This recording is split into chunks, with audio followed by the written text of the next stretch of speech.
Bonjour et bienvenue dans cette nouvelle vidéo. Aujourd'hui, on va répondre à la question: vaut-il mieux investir en bourse ou dans l'immobilier? Tu as 20 000 euros de côté et tu aimerais bien les investir. Tu hésites entre l'immobilier ou la bourse. Ton pote te dit l'immobilier c'est sûr, tu touches des loyers tous les mois. Et puis tu as un collègue qui te répond: la bourse c'est 8% par an, regarde le MSCI World, c'est beaucoup mieux la bourse. Et toi, au milieu de tout ça, tu es perdu. Tu as peur de te planter et tu ne sais pas comment choisir. Ça tombe bien, aujourd'hui, je vais te donner 10 critères concrets pour trancher ce débat une bonne fois pour toutes. Je suis Dalibor, le prof investisseur, et donc tu l'as compris, je suis prof, et à côté de ce métier, j'investis pour que l'argent que je gagne travaille pour moi et non l'inverse. Il y a 20 ans, mon premier salaire était de 1 597 euros par mois. 16 ans plus tard, j'ai construit un patrimoine à 7 chiffres, sans capital et sans aucune connaissance. Je t'invite aussi à soutenir cette chaîne. Tu as juste à cliquer et à t'abonner s'il te plaît. Pour toi, ce n'est pas grand chose, mais pour moi, c'est beaucoup. Attention, dans cette vidéo, nous ne parlerons que d'immobilier physique et pas de SCPI. C'est un choix délibéré parce que les SCPI sont un investissement totalement passif, sans gestion, et donc qui se rapproche en quelque sorte d'un investissement en bourse. Or, nous, ce qui nous intéresse justement, c'est de comparer une gestion qui n'est passive d'une gestion où il faut quand même être un petit peu présent. Et reste bien jusqu'au bout de la vidéo car tu auras un tableau récapitulatif complet avec tous les critères pour pouvoir décider définitivement si tu dois investir dans l'immobilier ou en bourse. Dernière chose, cette chaîne est 100% éducative, ce ne sont pas des conseils d'investissement, je te partage mon expérience et je t'apprends à réfléchir. Allez, c'est parti. Analysons le premier critère, le rendement. Qui de la bourse ou de l'immobilier rapporte vraiment le plus? Pour répondre à la question, nous allons comparer l'évolution des prix moyens de l'immobilier en France entre 2004 et 2024 avec l'évolution du très célèbre ETF MSCI World sur la même période. Alors concrètement, imaginons que tu avais investi 20 000 euros en 2004. Combien aurais-tu gagné 20 ans après? C'est parti, on regarde ça à travers notre tableau. Ici, tu as investi 20 000 euros, ici en 2004. Voyons l'évolution de la valeur de l'immobilier. Eh bien, tu arriveras à un gain, en tout cas une valorisation de ton bien à 35 678 euros. Effectivement, le rendement est de 78% sur 20 ans. Si l'on compare avec l'ETF MSCI World, tu peux voir que là, nous sommes sur totalement autre chose puisque tu arriverais à un capital de 127 419 euros. Donc concrètement, effectivement, il y a un grand delta que tu peux toi-même mesurer. Ici, dans l'immobilier, on tourne à 2,8% en moyenne de rendement annuel, sachant que ici, nous sommes à 9,2 par an avec des dividendes réinvestis. Donc encore une fois ici, il n'y a pas de débat comme tu peux le voir. Alors, qui gagne ce premier point et ce match sur le rendement? C'est bien évidemment la bourse. Mais attention, ce n'est pas aussi simple. Pourquoi? Parce que tout d'abord, dans l'immobilier français, nous avons pris une moyenne. Car si on regarde de plus près, certaines villes ont connu une plus grande hausse que d'autres. Pour te le montrer, nous allons comparer l'évolution de la valeur immobilière à Bordeaux et à Saint-Étienne. Allez, c'est parti, voyons ce tableau de plus près. Donc, nous sommes à 20 000 euros en 2004. Ici, tu vois la courbe moyenne de celle qu'on a vue tout à l'heure, c'est-à-dire l'immobilier moyen en France, ici.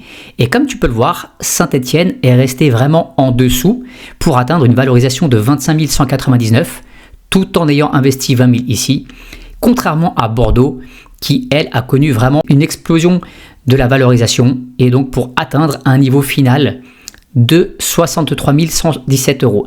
Donc concrètement, tu vois également qu'il y a un gros delta ici en fonction des villes et forcément, cela impacte le rendement. De plus, il y a différentes manières d'investir dans l'immobilier afin d'obtenir beaucoup plus de rendement. Par exemple, avec de l'achat-revente, de la division, de l'achat d'immeubles. Et dans notre exemple, nous avons fait simple pour nous baser que sur la valeur brute du bien. En tout cas, ici, le verdict est vraiment sans appel. Pour le rendement, la bourse l'emporte. C'est parti, 1-0 pour la bourse. C'est parti pour le deuxième critère. Voyons désormais la liquidité. La liquidité, c'est quoi? Eh bien, c'est tout simplement le temps qu'il te faut pour récupérer ton argent. En bourse, quelques secondes suffisent. Tu vends ton ETF et tu as l'argent sur ton compte en 24-48 heures. Tu as besoin de 10 000 euros? Pour une urgence, ce n'est absolument pas un problème. Quant à l'immobilier, récupérer ton argent peut prendre des mois, voire des années.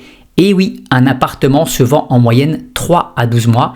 Et si le marché est en crise, tu peux être bloqué avec un bien invendable. Pourquoi c'est crucial? Si tu as un besoin urgent de cash, pour licenciement, pour cause de santé ou parce que tu as une opportunité, la bourse est beaucoup plus flexible. Donc le verdict pour ce deuxième critère, si tu veux pouvoir vendre rapidement, la bourse est imbattable. Si tu es patient, l'immobilier peut convenir totalement. Encore une fois, la bourse sort vainqueur de ce duel, 2-0 pour la bourse. Voyons désormais le troisième critère, les frais. Parce que même si un investissement a un bon rendement, les frais peuvent impacter ton rendement. Pour notre exemple, nous allons considérer que nous investissions 100 000 euros dans un appartement 2 pièces d'une petite ville de taille moyenne et 100 000 euros dans un ETF MSCI World. Allez, c'est parti, regardons ce que cela donne en tableau. Pour ton investissement immobilier, tu auras des frais de notaire à hauteur de 8% et puis des frais annuels récurrents de taxes foncières que nous avons comptabilisés à 750 euros par an. Ici, tu peux voir le coût sur 20 ans en étant additionné. Nous avons considéré que tu fais de la gestion locative, si tu le souhaites, à 5%. Ton assurance P&O va te coûter 150 euros par an. Tu as des charges de copro non récupérables ici, 500 euros par an, plus des travaux d'entretien, de la vacance locative à 3% et une GLI, garantie de loyer payé, à 2%. Et donc, quand on additionne tout ceci, ton appartement va te coûter 60 800 euros sur 20 ans en frais divers. Quant à l'ETF MSCI World, tu peux voir que si tu ouvres un PEA sur Trade Republic pour investir dans le ETF MSCI World, il y a des frais d'ouverture et des frais de courtage qui sont de 0. Et donc, tu auras juste des frais annuels récurrents de gestion qui sont, si tu prends le Amundi CW8, de 0,12% par an. Si on considère une moyenne avec le rendement au fur et à mesure des années et les intérêts composés à 175 000 euros de capital, eh bien 0,12% vont représenter 4 200 euros sur les 20 ans. Donc, comme tu peux le voir, si on compare les frais entre l'immobilier et la bourse sur un même montant de placement, eh bien là non plus, il n'y a vraiment pas photo. Le verdict est sans appel dans notre exemple. La bourse est 14 fois moins chère que l'immobilier parce que l'immobilier a des frais cachés que l'on ne soupçonne pas au début et qui peuvent vraiment casser ton rendement. Donc 3-0 pour la bourse. C'est parti pour le quatrième critère, ton niveau de stress. Parce qu'un bon investissement, ce n'est pas seulement une question de rendement, c'est aussi est-ce que tu vas pouvoir dormir sur tes deux oreilles sans te demander si ton argent a fondu? En bourse, le stress peut vite monter. Imagine, tu ouvres ton application un matin et pouf, moins 10% en une seule journée sur la valorisation de ton ETF. Ton cœur s'emballe, tu as envie de tout vendre et c'est là que tu commets l'erreur. En immobilier, le stress est différent, mais bien réel. Les prix bougent lentement et donc il n'y a pas de mauvaise surprise du jour au lendemain. Mais attention, le vrai stress, c'est le quotidien. Un locataire qui disparaît sans payer, une chaudière qui lâche en plein hiver, un voisin qui te fait un procès pour un mur mitoyen. La bonne nouvelle, c'est que ces problèmes, aussi énervants soient-ils, sont gérables. Il existe des solutions pour sécuriser tes loyers, des assurances, des garanties et surtout, sur le long terme, l'immobilier reste l'un des investissements les plus stables, tout en étant rentable. Alors, quel est le verdict? Ici, clairement, l'immobilier marque un point. Au quotidien, il est beaucoup moins stressant. On continue sur notre match, score 3-1 pour la bourse. Voyons notre cinquième critère qui est l'effet de levier. C'est quoi l'effet de levier? C'est le fait que tu achètes un appartement à 200 000 euros alors que tu n'as que 20 000 euros en poche. C'est ça l'effet de levier en immobilier. C'est utiliser un prêt bancaire pour investir bien au-delà de tes moyens. Et le plus beau, c'est que tu profites de la hausse du bien comme si tu l'avais payé en entier, alors que tu n'as mis qu'une petite partie du prix. Exemple, toujours avec nos 20 000 euros de départ, en bourse, tu investis 20 000 euros dans un ETF MSCI World, 20 ans plus tard, ton placement vaut 127 419 euros, comme dans notre exemple précédent. En immobilier, avec tes 20 000 euros d'apport, tu achètes un bien à 200 000 euros grâce à un crédit de 180 000 euros. Si le bien prend 10% de valeur en 20 ans, il vaut maintenant 240 000 euros. Une fois le crédit remboursé, tes 20 000 euros initiaux sont devenus 240 000.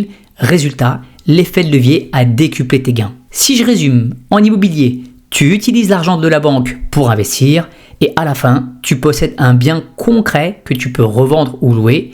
tes gains sont amplifiés grâce au levier. En bourse, tu ne peux investir que l'argent que tu as déjà.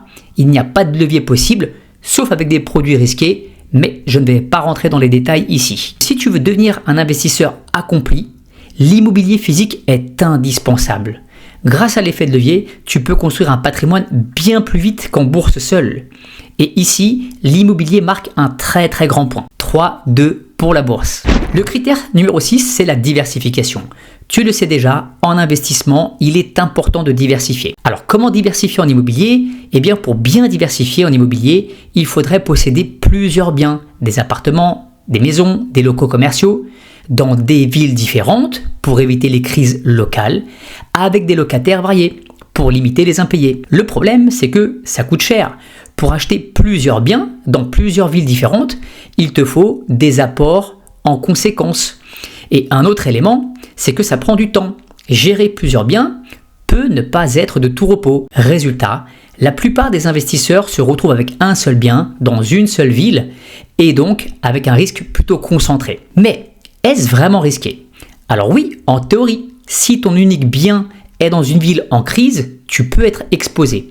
Mais en pratique, non, parce qu'il existe des solutions pour sécuriser ton investissement. On l'a vu plus haut, des assurances, des garanties. Et surtout, aujourd'hui, la France connaît vraiment une crise du logement et que, pour moi, tu n'auras vraiment pas beaucoup de difficultés à trouver des locataires, peu importe où tu achètes. Quant à la bourse, la diversification est plus facile et accessible. Avec 100 € seulement, tu peux investir dans plus de 1000 entreprises via un ETF Monde, répartir ton risque sur des centaines d'actions dans des dizaines de pays. Comment ça fonctionne ? Eh bien, si dans ton ETF Monde, Tesla s'effondre, ton ETF ne perdra que 0,1% de sa valeur parce que tu es diversifié sur des centaines d'autres entreprises. Tu peux aussi choisir des secteurs variés, la tech, la santé, l'énergie ou le luxe. Mais attention, un ETF n'est pas toujours diversifié. Un ETF tech peut ne contenir que 10 valeurs et s'effondrer si tout le secteur chute. Un ETF Europe ne couvre qu'un seul continent et peut souffrir d'une crise locale. Et un seul bien immobilier n'est pas forcément risqué si tu le choisis bien avec l'emplacement, les locataires et les assurances qui vont bien, le risque est quand même maîtrisé. Allez, le verdict, bourse vs immobilier, qui gagne en diversification ? Eh bien, c'est forcément la bourse qui l'emporte sur ce point, car tu peux diversifier beaucoup plus facilement. Score 4-2 pour la bourse actuellement. C'est parti, parlons du 7e critère qui est la fiscalité et les impôts. En France, l'immobilier permet de réduire tes impôts grâce à des dispositifs légaux. Le statut de LMNP, loi meublée non professionnelle, avec lequel tu peux déduire toutes tes charges, tes travaux, tes intérêts de crédit, l'amortissement du bien, et donc forcément, tu vas amoindrir tes impôts tout en investissant avec du rendement. Tu peux également acheter via une société. Là également, tu vas retrouver pas mal d'avantages fiscaux pour réduire tes impôts. Attention, ces dispositifs demandent un peu de paperasse et des connaissances. Si tu ne les utilises pas, tu peux payer jusqu'à 60% d'impôts sur tes loyers, mais attention, si tu les utilises, assure-toi qu'ils correspondent parfaitement à ta logique d'investissement, à ton profil et à tes objectifs. En bourse, les règles fiscales sont plus simples, mais un peu moins avantageuses. Tu as déjà certainement entendu parler de la flat tax. Elle a été relevée à 31,4% depuis janvier 2026. Et donc, si tu vends des actions et que tu réalises 10 000 € de plus-value, tu vas payer 3 140 € d'impôt. Le PEA, plan d'épargne en actions, peut être un bon outil fiscal car après 5 ans, les plus-values sont exonérées d'impôts. Tu ne paieras que les prélèvements sociaux. Alors attention, les pièges à éviter, c'est de ne pas optimiser ta fiscalité. En immobilier, si tu achètes un bien, sans analyser la fiscalité, tu peux payer énormément d'impôts. En bourse, si tu investis sur un PEA, tu payes juste un peu moins d'impôts, mais tu en paieras quand même. C'est parti pour le verdict. Qui de ce critère est le plus avantageux, l'immobilier ou la bourse ? Sur le plan fiscal, ici, l'immobilier, selon moi, remporte ce point car il existe une multitude de possibilités pour optimiser la fiscalité. Donc 4-3 pour la bourse. C'est parti pour le critère numéro 8, le temps de gestion. Combien d'heures par mois veux-tu passer dans tes investissements ? L'immobilier est un investissement qui peut prendre du temps. La recherche du bien, qui peut prendre 20 à 30 heures entre les visites, la négociation, le dossier de prêt, la signature chez le notaire, La gestion locative également peut également prendre du temps, entre 0 et 10 heures par mois, ça dépend des moments dans l'année, pour la recherche de locataires, pour l'état des lieux, le suivi des loyers, les relances. Les travaux et l'entretien peuvent aussi prendre du temps, 2 heures par mois en moyenne, pour gérer les fuites, la peinture, les problèmes de chauffage, les réunions de syndic. Quant à la fiscalité, elle te prendra 5 heures par an maximum pour faire toutes tes différentes déclarations. Alors non, ce ne sont pas non plus des centaines d'heures, mais sache que tu devras les réaliser de toute façon. Si tu n'as pas ce temps, tu peux aussi déléguer cette gestion à un gestionnaire. Cela va te faire gagner du temps, mais cela va te coûter entre 5 à 8% de tes loyers, ce qui réduit fortement ta rentabilité. Et tu resteras quand même le décisionnaire, car tu devras valider les devis pour les gros travaux, tu devras choisir les locataires ou au moins donner ton accord, et tu devras suivre des comptes pour éviter les mauvaises surprises. La bourse, quant à elle, est 100% passive, si tu fais les bons choix. Avec des ETF, la bourse devient ultra simple, 1 heure par mois, pour vérifier ton portefeuille et ajuster si besoin. Et ça peut même être 0 heure si tu automatises. Tu peux créer un virement mensuel automatique de 100 € par exemple sur ton PEA. Tu programmes un achat programmé d'ETF Monde. Et puis là, tu n'as pas de locataire à gérer, pas de fuite à réparer, pas de paperasse fiscale compliquée. Tu l'auras compris, sur ce critère, la bourse explose l'immobilier. Résultat de notre match, pour l'instant, 5-3 pour la bourse. Parlons du critère numéro 9, l'inflation. Et comment éviter que ton argent ne fonde comme neige au soleil. L'inflation, c'est ce petit voleur silencieux qui te prend ton argent sans que tu t'en rendes compte. En 2022, l'inflation a atteint 6% en France.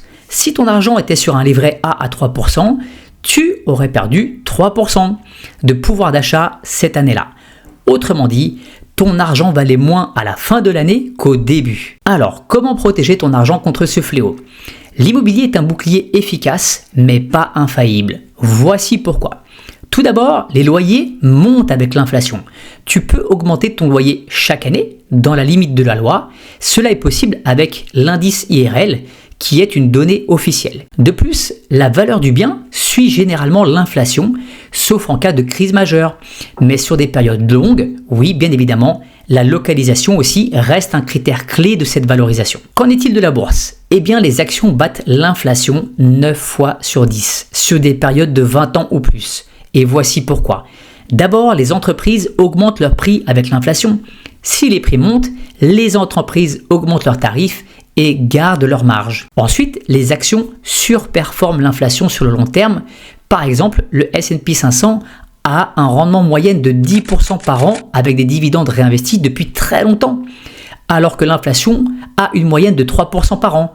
Résultat, tu gagnes 7% de plus que l'inflation chaque année. Alors le verdict, immobilier versus bourse, qui protège le mieux contre l'inflation ? À court terme, c'est l'immobilier car il répond à un besoin primaire, se loger. Et que donc forcément, tu ne vas pas pouvoir avoir une crise d'un coup qui va faire perdre une grosse valorisation. Sur du long terme, 15 ans et plus, la bourse protège plus car les performances battent nettement l'inflation. Donc sur ce critère, il y a pour moi une égalité et on va donner un point à la bourse et un point à l'immobilier. Nous sommes donc à 6-4 pour la bourse. Parlons du dernier critère et non des moindres. Quel budget faut-il pour commencer à investir ? Commençons par l'immobilier. L'immobilier est un investissement qui demande un certain budget. Pour acheter un appartement à 100 000 €, il te faudra un apport minimum de 10% du prix du bien, en moyenne. Cela permettra de payer les frais de notaire, ainsi que les frais annexes bancaires pour ton crédit. Et en plus de l'apport, il te faudra un bon dossier bancaire, un CDI, des revenus stables et peu de dettes. Ça, c'est la réalité. Parce que je vois beaucoup de vendeurs de rêves sur Internet et YouTube qui te font croire que tu peux démarrer l'immobilier sans rien et sans apport. Mais c'est faux, c'est totalement faux. Les banques te demanderont toujours un minimum de garantie. Contrairement à l'immobilier, la bourse te permet de démarrer avec un budget très modeste. Tu peux commencer avec seulement 50 € via un PEA ou un compte titre. Pas de frais de notaire. Les seuls frais sont ceux de courtage qui peuvent être très souvent inférieurs à 1 € par ordre.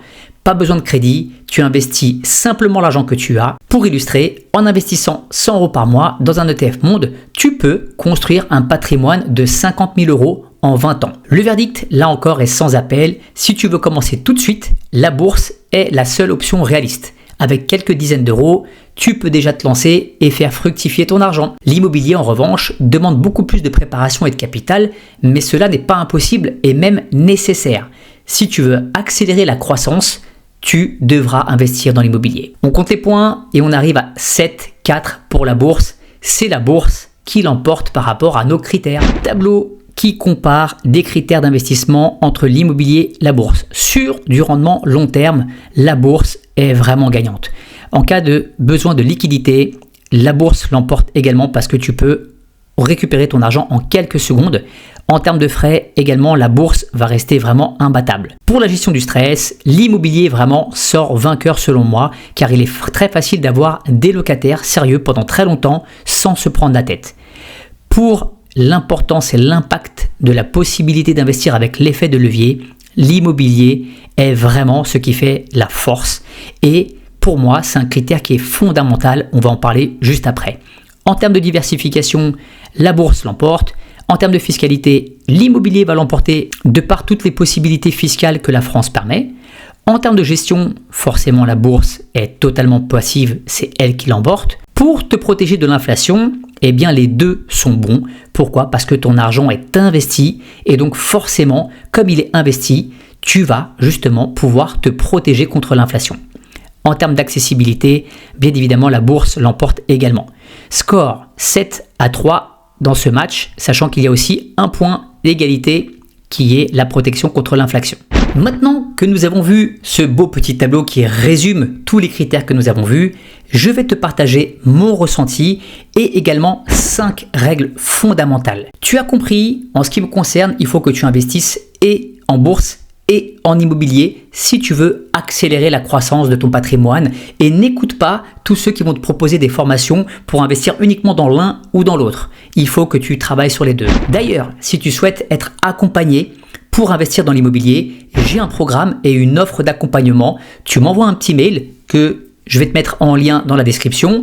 Tu m'écris et je t'envoie un PDF qui te partage vraiment tout mon offre d'accompagnement. Il n'y a pas de blabla, il n'y a pas d'appel de vente, il n'y a pas de closing. Tu regardes ça, tu lis ça tranquillement et si tu as des questions, je pourrai répondre avec grand plaisir. C'est parti, voyons maintenant les 5 règles fondamentales en partant de la plus importante pour pouvoir justement investir en bourse et en immobilier. Première règle, il faut investir en bourse et en immobilier. Et oui, je te le répète encore une fois, mais si tu te fixes des vrais objectifs pour tendre vers la liberté financière, tu devras utiliser tous les leviers en ta possession et donc l'immobilier est un levier, la bourse est un levier. Deuxième règle, le faire aujourd'hui. Il faut le faire aujourd'hui et pas demain. Ouvre tout de suite un compte titre ou un PEA sur une banque en ligne, Fortunéo ou Bourse en banque et c'est parti, commence à investir. Troisième règle, faire simple. En bourse, commence à investir sur un ETF, par exemple le MSCI World, et pour commencer à investir en immobilier, achète un petit appartement proche de chez toi et ça suffira amplement. Quatrième règle, investir régulièrement. En bourse, ça veut dire investir tous les mois. Dès que tu reçois ta paye, top, c'est parti. Il faut que tu places une certaine somme pour acheter des ETF ou des actions. Quant à l'immobilier, eh bien, dès que tu as acheté ton premier bien immobilier, eh bien, tu vas pour en acheter un deuxième. C'est aussi simple. Il faut enchaîner les acquisitions tant que tu peux le faire. La cinquième règle, et qui est vraiment très importante, il faut te former en même temps que tu vis l'expérience. Mais tu as bien compris, je place ce critère et cette règle numéro 5 à la fin parce qu'en fait, il faut que tu commences par agir pour que cela aussi te donne envie d'en savoir plus. Beaucoup de personnes se forment, prennent beaucoup de formations, connaissent beaucoup de choses, mais ne passent jamais à l'action. Et donc là, ça n'a aucun sens. Passe à l'action. Tu feras peut-être des erreurs, mais c'est comme ça que tu vas progresser et c'est comme ça que tu vas pouvoir développer un réel patrimoine. Si la vidéo t'a plu, n'hésite pas à la liker et à t'abonner s'il te plaît. Tu vas me donner de la force pour faire d'autres vidéos. En attendant, je te salue et c'est parti, commence à investir aujourd'hui.